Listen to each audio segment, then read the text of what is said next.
over Shleter, and we're going to go over talents. So the first thing that we're going to be going over today is the the Shleter. The Shleter is probably one of my favorite buildings. It's right here, located next to your castle. So if you click on this, it allows you to put your troops away for up to 12 hours. Now, I always choose 12 hours, and the reason for that is I can select however many I want to put in, I throw them in, and then there's no penalty for pulling them out, and you see the timer on there, but I can actually just recall them and they're instantly back, so it's no problem to store troops. Now the reason you store troops is because you can be attacked. I always store my troops when I don't have a shield up. In fact, sometimes if I'm afraid I might forget about my shield, I even store my troops while I have a shield up. So in this case, I have the new player shield, but that shield will be gone in 2 days. So, just good practices are to go in here and put my troops away when I'm not using them, and then that protects me even if something happens, okay? So now that my troops are there, again, all I do to recall them, pull them back, and you can see that now I have the ability to go out here and do a little bit of farming.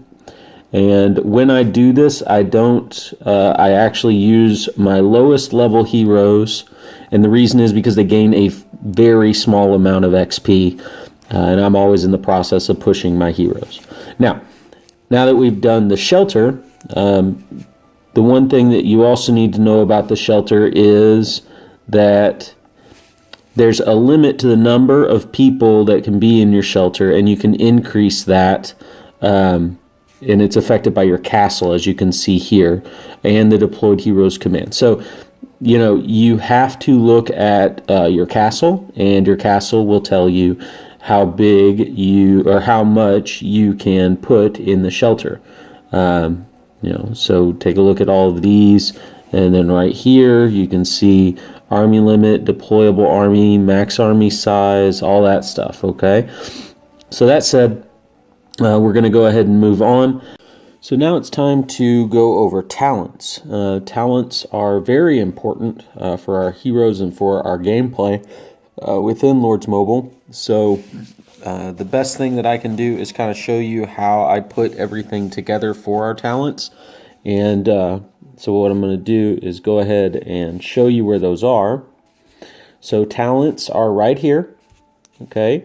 And in the beginning, what you want from your talent pool, and I'll show you my talent pool on KIA 64 in another video just so that you can kind of see it.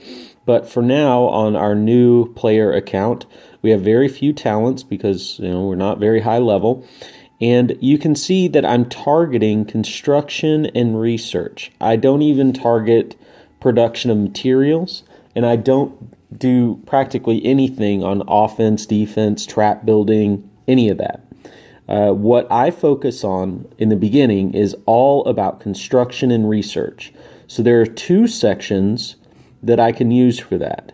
It's Construction 1 and Construction 2 and Research 1 and Research 2.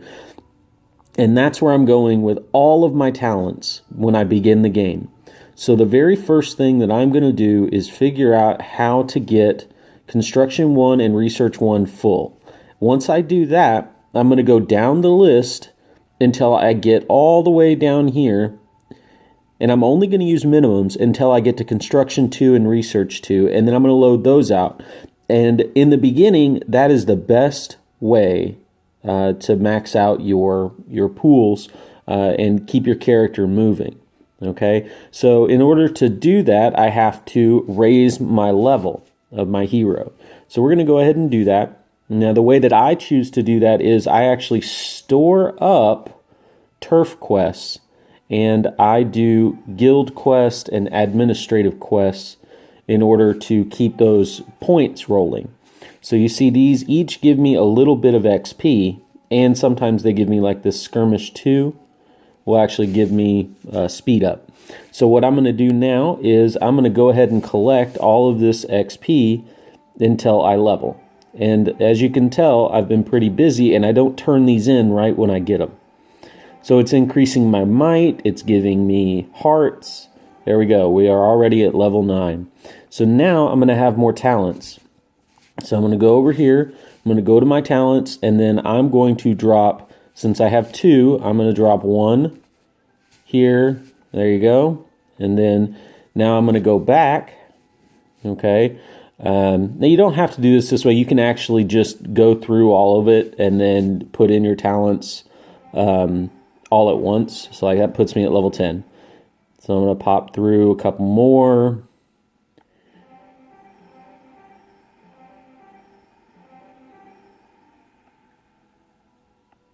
And see, I'm constantly getting lots of little stuff here and there. All right, now I'm at level 11, okay. Let's see if we can get to level 12 with what I've already done.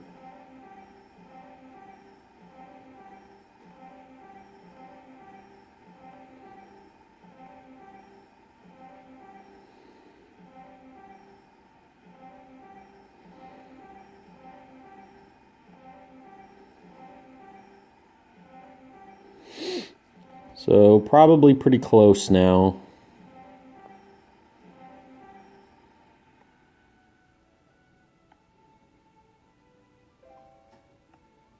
There's another one. We just got 50 turf quests. There we are. Level 12. Okay. So like I said, I don't ever really turn those in because they start stacking up my money again and I don't want to get attacked. Right now for me it's not a big deal. But, okay, so back to talents. We're going to do more talents. So now I have 9 talents. Now I can go through and push through here, but just for the purposes of the video, what I'm going to do is I'm going to show you how to select these until we get to a minimum. So I'll just throw 2 out there and see if that unlocked this. Now the easiest way to check is just to do this, and it says require 2 ore. Okay, so we want to unlock that, so we're going to go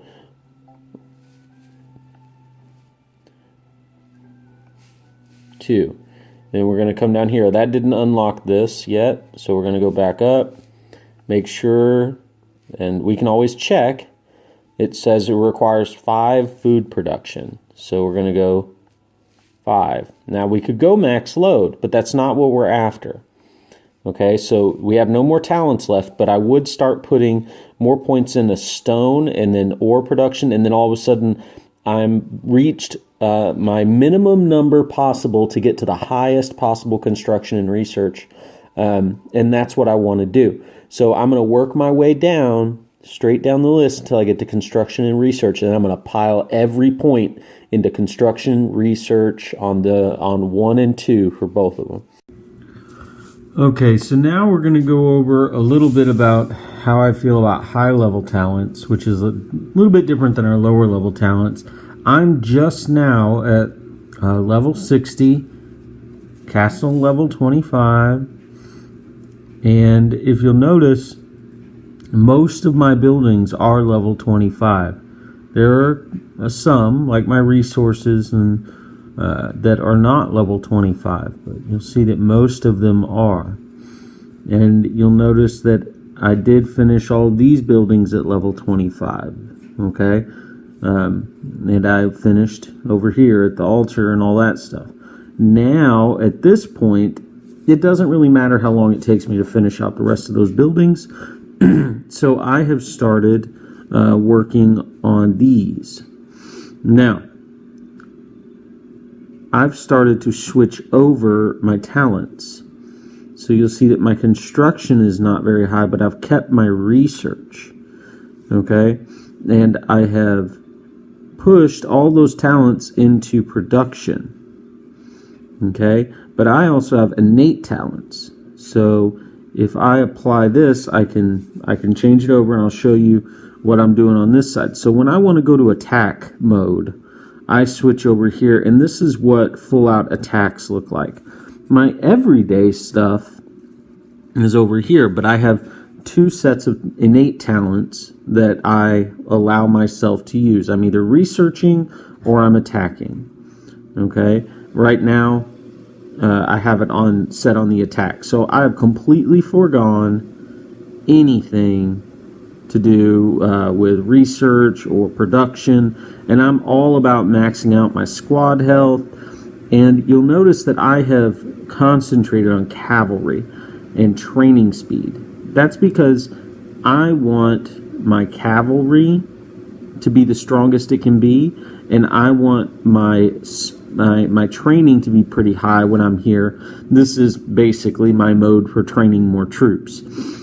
And when I get to higher levels like T4, that will be important, that I'm training a fair number of troops at a time and training them pretty quickly. So this is my attack. Now, since I have finished most of my production, this is my research talent, which is where I keep myself most of the time. Okay? You'll see that I started up here at the top. I have nothing in offense or troop production or anything because I really don't care. Now, on a day-to-day, I don't care about attacking people.